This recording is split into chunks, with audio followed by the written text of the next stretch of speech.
it started what turned out to be a series of violent deaths. Various very popular people throughout the campus.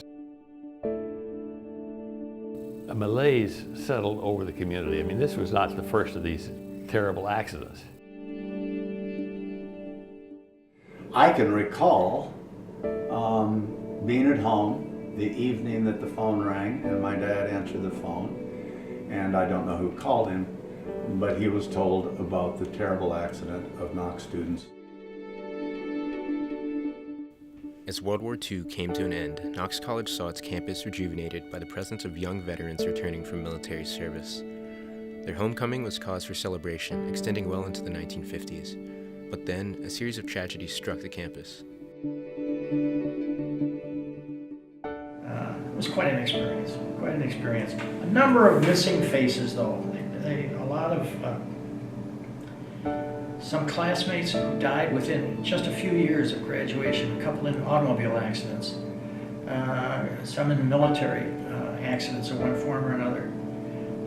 One gal who developed a very fast moving fatal cancer. And these things started to hit too. In the weeks following the funeral of Gilbert Anderson, members of Beta Theta Pi and Phi Delta Theta planned a beer drinking contest at Lake Bracken. The evening took a turn for the worse when William Anzalone sustained an arm injury. He piled into Joe Elliott's car with two other members of Beta, James Zurich and John Spurtley, and rushed to a nearby hospital. They never made it.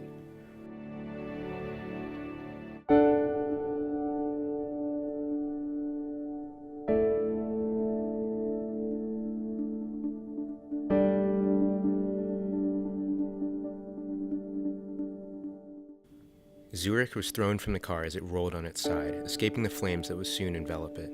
Springing into action, he dragged Anzalone from the wreckage. But before Zurich could rescue the others, the flames grew too intense. The car went off the curb. I think one was killed outright. Two were killed outright, if I recall.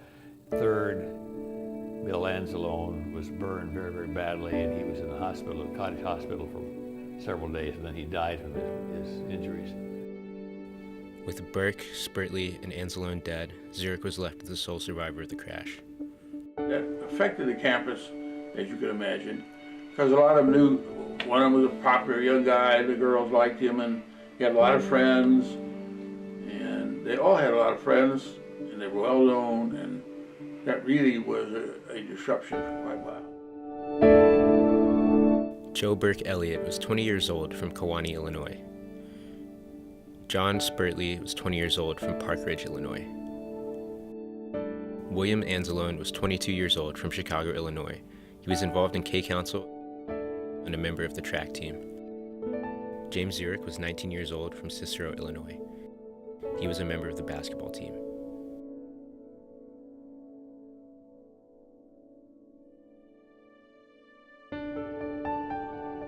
So the whole period from this horrible automobile accident in the late 50s to this effort on the part of the college and the administration to spread out the social programs at Knox was significant and truly a real change.